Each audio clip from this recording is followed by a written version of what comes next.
Ed Miliband has admitted that he could lose his seat to Reform UK at the next general election. The Energy Security and Net Zero Secretary, who has represented Doncaster North since 2005, said Reform was a threat across the country.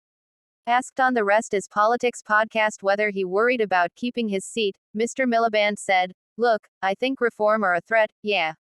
I think Reform are a threat across the country. I had this conversation in the pub last Friday night with this guy, and the conversation went like this. It went through the boats, the NHS, and then it went to I think the deepest part of this, which is he said, I feel that we have had governments of different parties, Labour and Tory. Life is so hard for me, how can you answer that question? And I explained how we are trying to answer that question. He said, for me that is the test. I didn't vote in 2024. I think he voted Reform in the local elections. I wrote this book when I lost the election, called Go Big, and for me he epitomized the point of Go Big, which is he was saying, look, whether it is an ability to afford a house, make ends meet, the cost of living, public services, I feel like life is so hard and you guys aren't addressing that. An analysis of this month's local election results, which saw Reform make sweeping gains, suggested Mr. Miliband was set to lose his seat to the party at the next general election.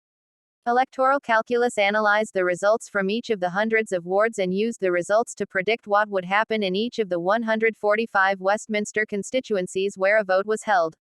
The analysis showed that if Doncaster residents were to vote for the same party at a general election as in the local elections, Reform would win 46% of the vote to Mr. Miliband's 29%. Mr. Miliband has been one of the most prominent members of Sir Keir Starmer's government, leading the net zero drive. But he has clashed with cabinet colleagues over concerns that his policies are unpopular with voters and threatened to hinder growth, despite his insistence that the drive for clean power would result in economic benefits.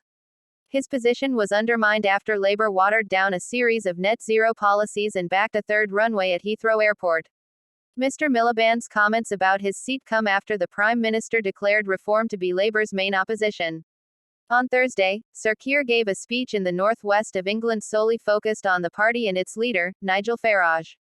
The Prime Minister compared Reform's economic plans to those of Liz Truss and the market chaos caused by her failed mini-budget in 2022. The attempt to paint Reform as being like the Tories gives an indication of how Downing Street will try to shape the political narrative in the run-up to the next election, framing the choice facing voters as between Labour on the left and Reform on the right. The attacks came after Mr. Farage parked his tanks on Labour's lawn by promising to reverse the cut to winter fuel payments for pensioners and lift the two-child benefit cap.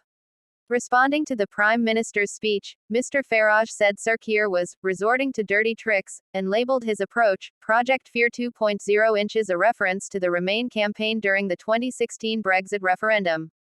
Ms. Truss, the Tory former Prime Minister, accused Sir Keir of repeating lies about her premiership.